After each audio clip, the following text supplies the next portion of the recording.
Whoa! Look at that! Hey, Rach, the new married person. Hi! Hello.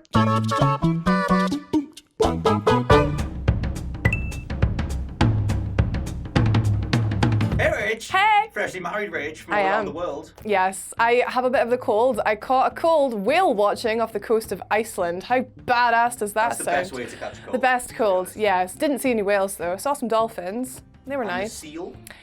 There are no seals, no. Chatty faces. Yes. It's good to be back. You know this about me. I find it quite difficult to be disappointed by anything. I thought you were going to say Dark Souls again. I love Dark Souls 2. Why does everyone poop on Dark Souls 2? It has some really great ideas. It does. And you're just bad at the game. I found it quite difficult, and then one sort of came to me. It's an unusual one, but we'll go with that. I love an unusual entry into a chatty. It is everyone's favorite loan shark repayment simulator, and that is Animal Crossing. Hey, everyone loves Animal Crossing, right? I played the original, oh no, sorry, not the original. When it first came to DS, I played that tons. I had New Leaf. Well, my cousin had New Leaf, and I kind of like borrowed it. I loved New Leaf. So that is the standard Animal Crossing, and I loved it. Played it tons. Then, progressed to adulthood, leveled up a little bit.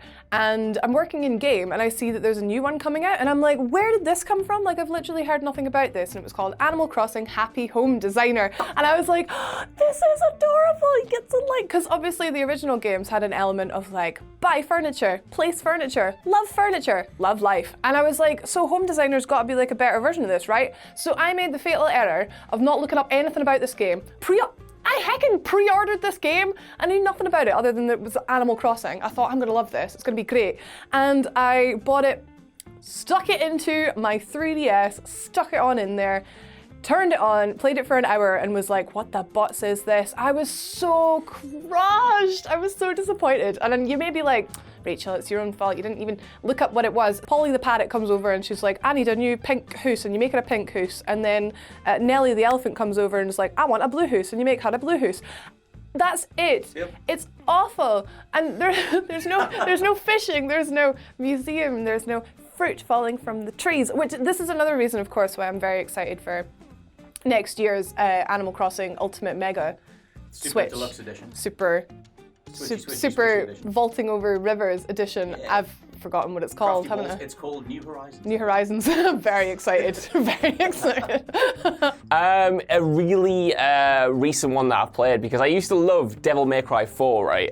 I hate that he's doing this. He's looking at my knees all the way through the speaking. Show the knees. It's all I can see. It's a hairy knee. It's a hairy knee. You need to stop.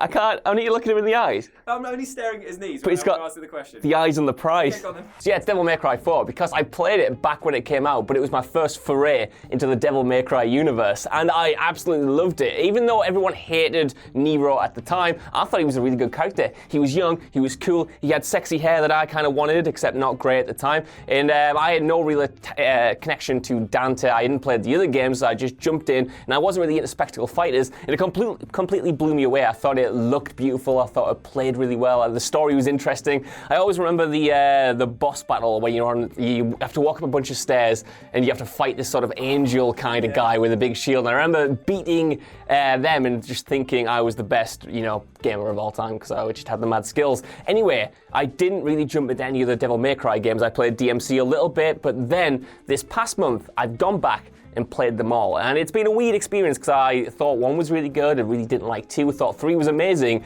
and the one I was really looking forward to playing, again, was Devil May Cry 4. I hoped it would live up to my expectations, and it didn't. Yeah. So this crushed me after the fact, because I got to it really expecting to love it, and I couldn't even finish it. I finished Devil May Cry 2, which is, Scott Taylor will say, is the worst game in the franchise. But this, the bit of disappointment that I felt, especially coming after 3, which is so good and so robust and so full of character, I don't know what happened. I'm really interested to look into the development of 4, because something must have went wrong, because it's the same team, and yet the spark just isn't there. And to be honest, this was only the other day, and I'm still feeling it now. So, it's a bit of a recency bias, but I think I hate Devil May Cry 4 now. I understand what people felt 10 years ago. Yeah, you do. It's so sad, Scott. It is, mate. Go play 5, eh? I will.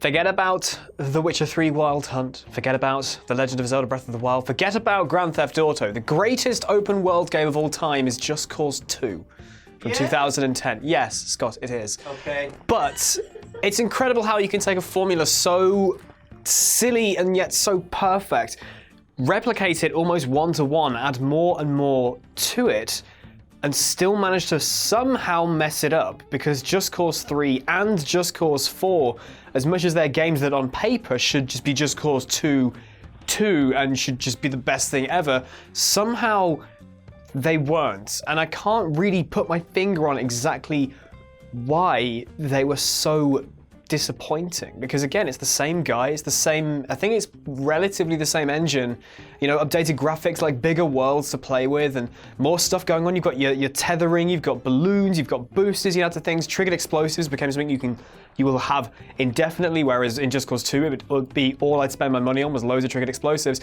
Everything about that was like, this game is going to be amazing, you're going to adore this and you're going to play this to death.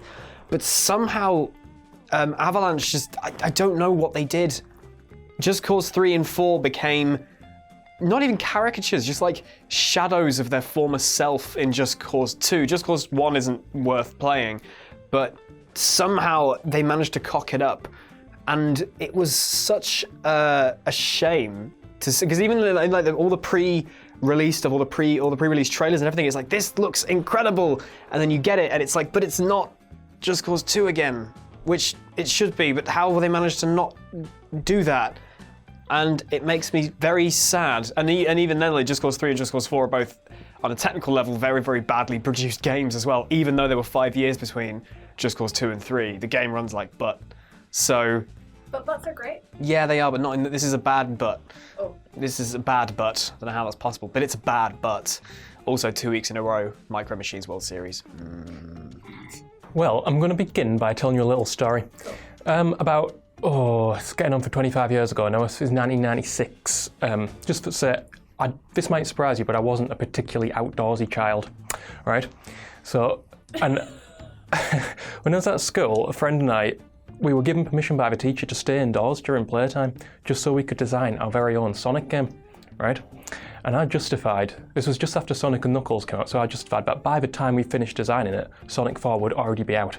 So we better call it Sonic 5.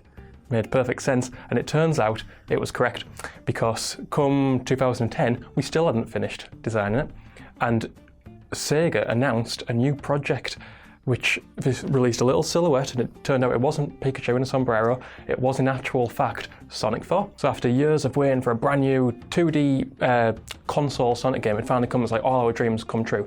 And I had very high expectations. It was being developed by Dimps, who'd done such a good job with the Sonic Advance games. So I thought, this is going to be great. This is everything I've ever dreamed of. And also even better, once it's out, I can get Sonic 5 out, start to live. Capitalise. Exactly, yeah. I think my anticipation started to decrease when they announced it wasn't just Sonic 4, it was Sonic 4 Episode 1. And I thought, not ideal, an episodic Sonic game, but quite short to begin with. An episodic game, yeah, I was trying to say that. But anyway, I tried to keep the spirits up, I tried to remain positive. You know what a positive man I am. So it eventually hit the shelves and I downloaded it straight away. So excited. And then, let's just say it wasn't exactly what I had in mind. Sonic was sort of half 3D, half 2D. He had his homing attack from Sonic Adventure. And worst of all, it seemed as though Dimps, despite, as I said, doing such a good job on the Game Boy Advance, had tried to replicate the physics of an actual hedgehog. It's like, he moved he had all the momentum of a bus with a handbrake on. It's just awful. And I thought, how can you make such a colossal arse of this? But, I tried to convince myself that it is good, it's got positives, and it isn't just a faded, evil shadow of Sonic 2 with, bad levels and no speed. But it was that. It was precisely that. It was devastating. So, I didn't even bother with Episode 2, and I just said, right, that's it, Sonic, it's done. And then, eventually, we got the apology of Sonic Mania. That was what Sonic 4 was supposed to be, and as far as I'm concerned, that is what Sonic 4 is. And as far as Sega are concerned, that's what Sonic 4 is. As the early trailers pointed out, Sonic 4 didn't exist, and neither did Sonic 4 Episode 2. I've got two, as usual. I'm going to go with Force Unleashed 2 for the first one, which they had such a brilliant game behind that. If you played PsyOps or Second Sight, there were these two games on the PS2 where you could pick stuff up and throw it at people. If you want to kill someone with a desk, you could just pick it up and lob it at them. It was brilliant, or pick them up and throw them through a window or whatever. Those games felt brilliant. And then applying that to Star Wars, where obviously, preternaturally you have the Force, you can pick stuff up and do all that and throw a lightsaber around the room and everything. Great first game, even though you couldn't really decapitate that many people or whatever. Still really fun. And I liked the lore. At the time back then, everything was still valid. It was all still part of the same canon. It was before Disney took over and wiped everything out. So it was like, you're filling in the gaps between the episodes and you're playing as Star Killer and whatever, even though his name's terrible. And that stuff was fine. But then when they got to the second one, it was like, oh man, they're going to capitalize on this. They're going to give you even more crazy physics-based things to do. I'm going to be throwing TIE fighters left, right, and center more than I was in the first game. And Force Unleashed 2 is literally glorified DLC. Like, that game is so short. It's like 5 levels. You can do it in an afternoon, which I did. And you're literally just playing through it, unlocking the same abilities that you had in the first one, arbitrarily taking care of a whole bunch of goons or whatever. The story doesn't really go anywhere. And then at the very end, they reveal that you're a clone. And then you get stabbed from behind from yourself. And turns out there was a whole load of you. And that's the whole thing. That's the big twist. That there was like, you're one of many, and Vader's got a whole bunch of apprentices, and it's not just you. And they did like multiple endings, and there's like a different ending where like literally nothing happens. But then the whole clone thing, nothing happened with that anyway, because they didn't continue it, and then Disney bought everything out and wiped the slate clean anyway. So yeah, I hated Force Unleashed 2. I just thought it was the biggest waste of potential, and I hated that it just felt like DLC. You were playing through it, it finished, and it was like, yeah, that was literally like 5 levels, and it could have just been a DLC pack. It sucked. Also, Mass Effect 3. I'm not going to talk about the ending because that's been done to death. My bigger problem with Mass Effect 3 is literally its setup. I hate that the Reaper invasion happens in the opening, because you've set that up for the first 2 games. It should be this massive monolithic event that we're trying to stop, and you're trying to get all the races together to sort of, mount some offensive against them. And I get the whole, what if the enemy was right there on your doorstep, what would you do? But that has the knock-on effect of breaking the whole game, because why would anyone do any fetch quest or exploration or anything other than saving Earth? And so every time when you leave Earth and you go off to, have a Mass Effect game, you're forever reminded that, hey, by the way, millions of people are burning right now as you're thinking this scenario through. So it made no sense. I hated that setup, and that only went into everything else that's wrong with that game. But yeah, the Mass Effect 3 was just, I still get annoyed about Mass Effect 3 today, because I can't believe they messed it up that badly. And Andromeda was like, what the hell? I want Mass Effect back, all right? Bring it back, Rach, will you? I will. Cheers, mate. Single-handedly. Yes, thank you.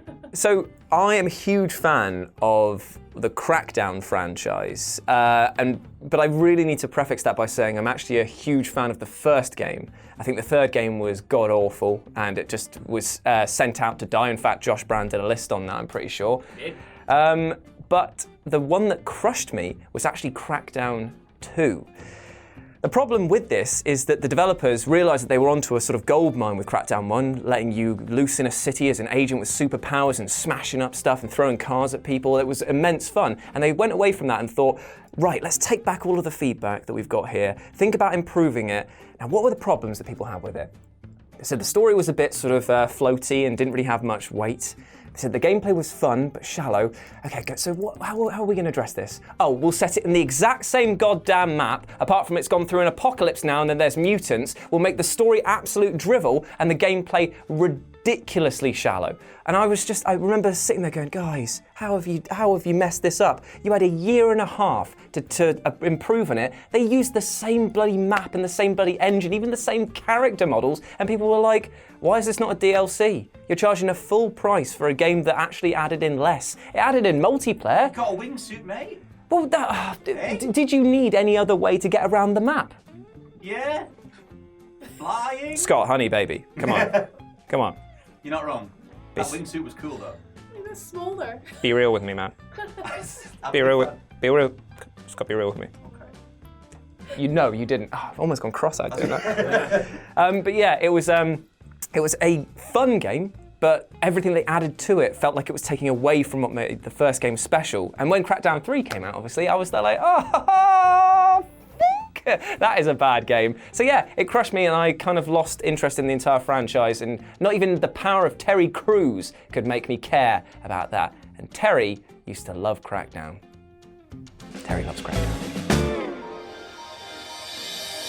Hey everyone, thank you so much for watching. Now, if you want more chatty faces, why not watch through the rest of our playlist? But I just want to say a big thank you to the brilliant channel sponsors for voting on this week's chatty question. And if you want to join the vote, then why not consider hitting the join button and becoming a sponsor today? And we will see you next week. Bye!